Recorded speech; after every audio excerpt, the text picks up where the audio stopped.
remember a lot of creepy stories because most of them I wouldn't refer as creepy back then. I was a naively fearless child and teenager. But this one got me shaken. I was 17, it was my graduation year, so all my time was devoted in studying and preparing to my exams. After school, I went to additional evening classes on the other side of the city. School ended on 2:30 p.m. Courses started about 4 p.m. and ended around 7 p.m., so I returned home quite late. Usually, I went home with a friend from additional courses, but this time somehow I ended alone.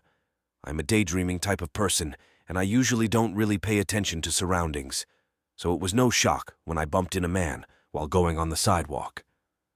I said, "I'm sorry," and kept going, but something felt strange. I understood that the man didn't respond, so I turned around to see what's wrong.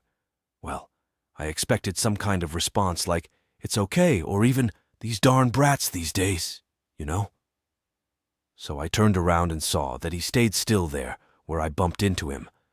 His body was half turned to me, and he silently stared in my eyes. I felt shivers down my back. I remember that he was young, maybe 20-ish, with blonde short hair. And he wore a yellow-brown striped pullover and red scarf. It was early autumn, maybe September, chilly, but not cold yet. So he stared me in the eyes, then smiled, and Clowly turned to me and started approaching. Silently. I was naive, maybe, but not stupid to ask if everything is okay with him. Something was definitely not okay, so I turned away and quickly went away from him. But when I looked back, I saw that he was following me and kept staring right in my eyes. So I ran across the street, just right when the red light turned on, hoping that this strange man will stay back, but he just kept following me on the other side of the road, and he kept staring at me silently all the time. So I ran. It was not some suburbs district, but that day, strangely, there were no people around, so nobody really to help. And also, what would I say? Help, some creep keeps looking at me and walking on the opposite side of the street. I ran as fast as I could with my zero physical ability and a heavy bag full of textbooks on my back.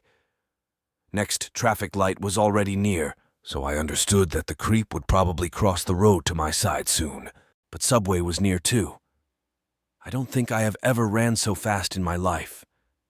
When light went green, I didn't even turn back.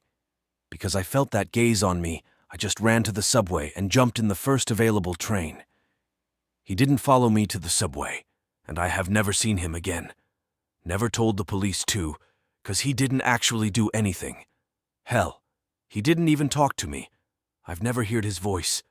This was still one of the most creepy and upsetting encounters I had.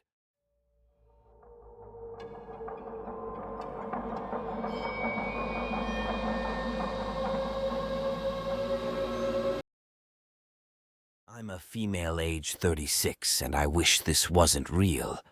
Let me start by saying it's crazy how children are so trusting. Maybe it was just me. When I was 7 years old, my parents and I were living in a basement apartment in the Bronx. The way the apartment was set up had my mother and father's room at one end of a short hall, the bathroom in the middle, and my room at the other end. If you don't know anything about a basement apartment, just know that it doesn't take much effort to enter one through a window. One very early morning, possibly around 7 or 8, I was woken up by a very hard, sharp pain on my butt. I got up thinking our cat had gotten in my room and had bit me, as she used to nip hard and attack at whatever she felt like, toes included. I jumped up looking for her, only to see a grown man sitting on my bed. I remember being upset and asking him why did he pinch me, to which he hushed me and said something about him being thirsty. I remember pulling down my nightgown to cover my behind and asking him if he wanted juice or water. I wasn't scared at all, more surprised and mad that this man pinched me. Hard. He said that he wanted juice, so I left my room and closed my door with him still sitting on my bed. I walked to the kitchen and got him some juice. As I was bringing the cup back to my room, I looked at my parents' door and thought that I should wake them up, but can't remember why I decided against it. I ended up giving the man the cup and he drank the juice. I remember he asked me if I could help him find his friend, and him telling me he was lost. I remember that my dad had told me that I wasn't allowed to go outside without him or my mother. They were worried, as this was a new neighborhood. We had only moved into maybe 2 weeks earlier. I remember being scared to go outside because I didn't want my parents to be upset with me. So I told him that I had to wake up my parents to ask. I remember he said that it would be real quick because he knew his friend was somewhere in the area and we would find him quickly. I once again said no and told him that I was not allowed to go outside without my parents. So he ended up saying that he didn't need my help anymore and that he would find them. He asked me to lock the door behind him, so I walked him out and locked the front door, waving him goodbye. I tried to go back to sleep, but it was too late. I was awake, so I started watching cartoons. Well, the volume happened to be louder than expected because my mother woke up and asked me, very angrily, why was I awake so early? I told her all about the man pinching my butt hard, to which at first she didn't believe me as she thought I had a bad dream. But she lifted up my nightgown and I guess I must have had a bruise. I will never forget how she got so calm and she started smiling at me, and with a very sweet voice started asking me what did he look like, what happened, and if I remember what he was wearing. I told her, to which she left my room for a moment, coming back with my dad. She then told me to tell him everything using that same sweet voice, and I did. I didn't think I was in trouble or anything, and I thought I had made a new friend. After telling them about my new friend, they got dressed and started searching. Well, it didn't take long because he happened to be the super's family member. When I saw him, I immediately shouted at him, "Hey, friend!" My parents told me to go inside, which I did.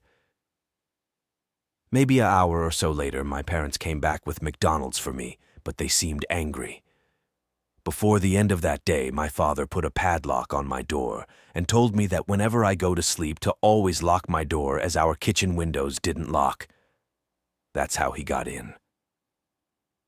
Sometime later, I was 15, I found out that the guy was mentally ill and was sent away from Dominican Republic by his family so he wouldn't get arrested for something he did out there with another little girl. Yup, but that's it. It still surprises me that I wasn't scared. Please, if you or anyone you know lives in a basement, ground-level apartment, or flat, please triple-check that all the window locks work and lock your windows up.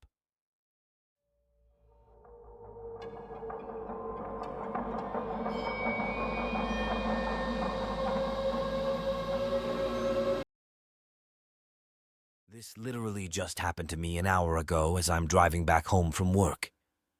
As I'm at an intersection not too far from my house, there was a car from the opposite side of the road turning into where I'm going, and we almost hit each other. We both stopped on time, and it was no biggie, but the guy in the car is noticeably yelling at me from inside his car, giving me the middle finger. All right, so I let him go ahead, and I thought that would be the end of road rage for tonight. Boy, was I wrong. Immediately after I let the guy through, behind him was a car turning very fast, so I accelerated and quickly got in front of him. Not out of ego or anything. I just thought that considering the position of my car in the turning lane, it's likely that this fool would hit me. Right afterwards, this guy is obviously pissed off and starts flickering his extremely bright lights at me for a minute straight. It was really annoying. Considering something brighter than the goddamn sun is shining at me for a minute, you can tell it's really hard to navigate at night like that. So I said to myself, two can play at this game, and I slowed down to 20 miles an hour from 50 for a minute or so, still flicking his lights, but not as much at this point. At this point, I was close to home and turned into my subdivision, thinking this whole saga would end then and there. This guy follows me into my maze of a neighborhood, and I get near my house and he's still following me. I freaked out and was wondering, should I just park in my driveway and he'll go away? Or should I just go into a random neighborhood and lose him there? So as soon as I pass my house, I decide to go right past it and into another neighborhood a couple minutes away, and he follows me exactly to there. At this point, I left that neighborhood and I just jumped on my gas pedal and sped down the road and made a random right turn. At this point, he's still following me, but it's a red light for him, so thankfully he stops, and after that he lost me. Honestly, this was a scary experience for me, considering my suburb isn't too far from very dangerous hoods where gunshots can be heard often. Who knows, if I would have stopped my car at home, maybe this guy would have got a gun out and shoot at me. It's just really creepy how this road-raged moron easily followed me to my house in an obvious attempt to scare me.